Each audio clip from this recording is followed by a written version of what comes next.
All right, it's August 22nd, 2021. Drove up to Miami yesterday to see the first Dolphins preseason game.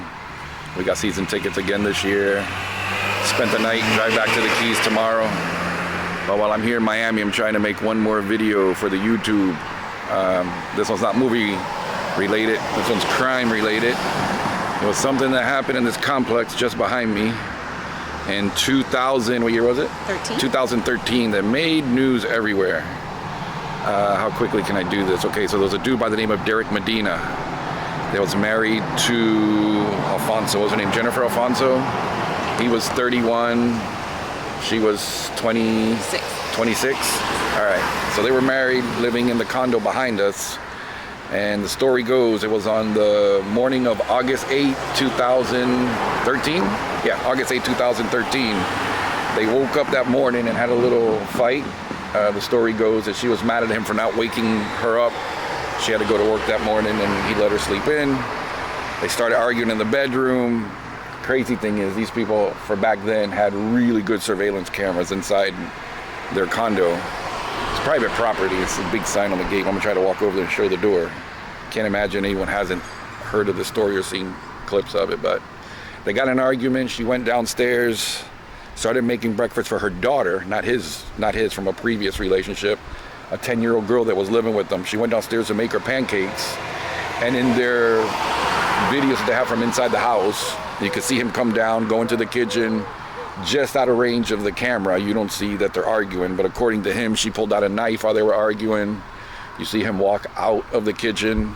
He goes upstairs. You see him come back down, goes into the kitchen, and the guy shot her 8 times. You could see on the video, you could see the gunpowder residue going through the camera. All that crazy story took place in the condo right behind us. I forgot the main part of the story before I get over there. So the guy shoots her, kills her, then goes upstairs, puts his gun back in his closet. There's people probably driving in saying, I don't know what they're here for. He gets his cell phone and he comes down and takes a picture of her dead body in the kitchen, slumped over, and posts it on Facebook. I forgot the exact wording, but he says, hey friends, I guess you're gonna see me on the news. I'm either gonna go to jail for life or I'll be sentenced to the death penalty for killing my wife. He claimed that she abused him for years and he couldn't take the abuse anymore. He said something like, take care, miss you guys. Then in the camera, you see him go back, puts on a jacket. Apparently he went upstairs and told the little girl, stay in the room.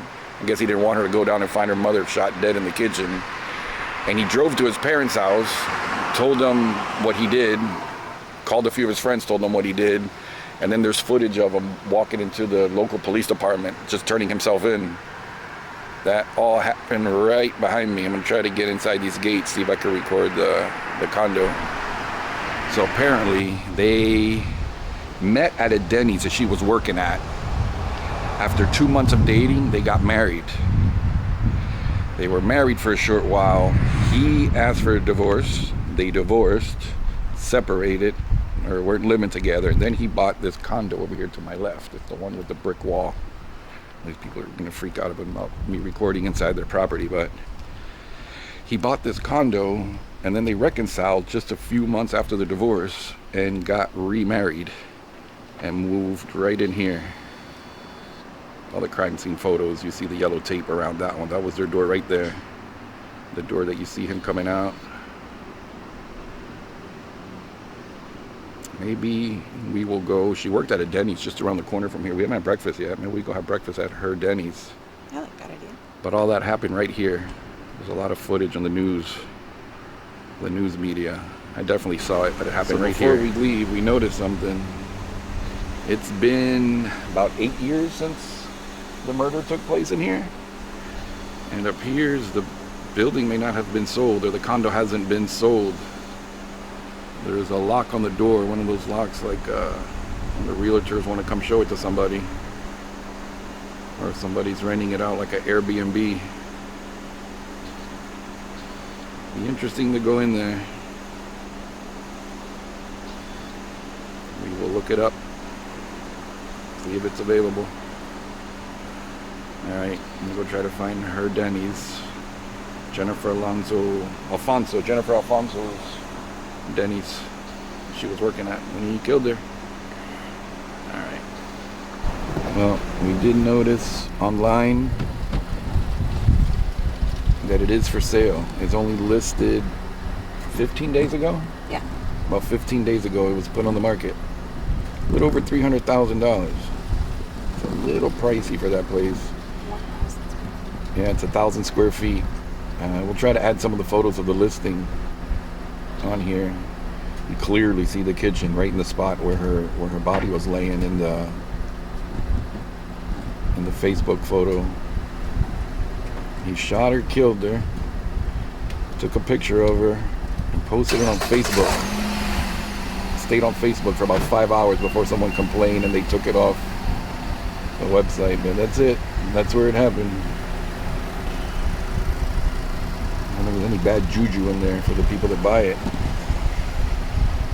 Alright. Off to the Denny's. US 1 South.